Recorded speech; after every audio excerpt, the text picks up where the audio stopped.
हमारा पहला चैप्टर मित्रता कंप्लीट हो चुका था। अब हम दूसरे चैप्टर की तरफ बढ़ते हैं, ममता। ठीक है, तो ये दोस्तों ममता जो चैप्टर का नाम है इन्होंने जयशंकर प्रसाद जी ने लिखा था। तो दोस्तों मैं इस वीडियो में सिर्फ महत्वपूर्ण इंपॉर्टेंट क्वेश्चन बताने वाला हूँ, जो एग्जाम में पूछने जाने की ज़्यादा संभावना है वही मैं आपको बताऊंगा। अपना बुक निकाल लो और उसको टिक करते जाना। ठीक है, जयशंकर प्रसाद का जन्म कब और कहाँ हुआ था, ये दोस्तों अगर आप पर्यायवाची याद करोगे तो इसमें आपको याद हो जाएगा। ठीक है, जयशंकर प्रसाद किस परिवार से थे, जयशंकर प्रसाद के पिता का नाम बताइए, ये सब दोस्तों पर्याय इसमें जीवन परिचय में आएगा, तो आप इसको याद कर लो, खुद आपको ये आंसर इसका मिल जाएगा। ठीक है, आगे बढ़ते हैं दोस्तों, विस्तृत उत्तरीय प्रश्न की तरफ हम आगे बढ़ते हैं। जयशंकर प्रसाद का जीवन परिचय देते हुए उनके साहित्यिक परिचय पर प्रकाश डालिए। वेरी वेरी इंपॉर्टेंट दोस्तों, आपको ये नोट कर लो, ये करना ही करना है। ठीक है, आगे बढ़ते हैं।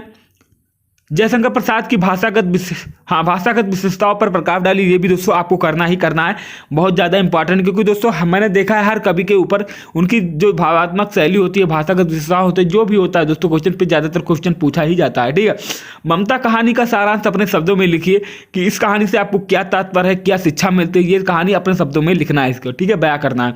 आगे बढ़ते हैं। आगे दोस्तों अवतरणों पर आधारित प्रश्न, रोहतांग दुर्ग के कहाँ अंत हुआ था, ये दोस्तों एक पैराग्राफ है, उस पैराग्राफ को इन्होंने उठाया हुआ है इस चैप्टर से, और उसका दोस्तों संदर्भ व्याख्या प्रसंग सहित आपको लिखना पड़ेगा। ठीक है, तो दोस्तों देख लेना कहाँ से किस पैराग्राफ से ये लिया गया था। प्रश्नोत्तर जैसे उपर्युक्त गद्यांश के पाठ और लेखक का नाम लिखिए, ये भी दोस्तों आपको मालूम हो गया।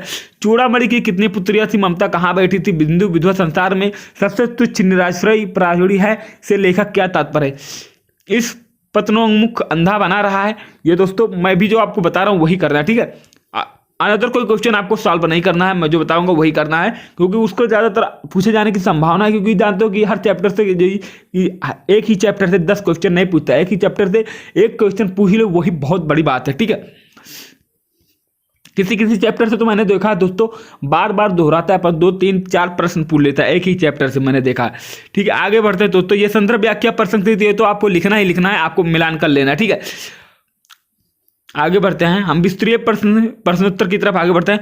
मैं अपने चिर विश्राम गृह में जाती हूँ कथन से क्या तात्पर्य है, अश्रोही का क्या ढूंढ रहा है और क्यों, ममता पूरे जीवन क्यों भयभीत रही, इसको आपको लिखना ही लिखना है। वस्तुनिष्ठ प्रश्न बहुविकल्पीय प्रश्न दोस्तों देख लो। प्रसाद जी के पितामह का क्या नाम था, प्रसाद जी के पितामह किसके परम भक्त थे, प्रसाद जी की मृत्यु किस रोग के कारण हुई थी, तो ये 6 रोग के कारण हुई थी। वेरी वेरी इंपॉर्टेंट, इसको नोट कर लो।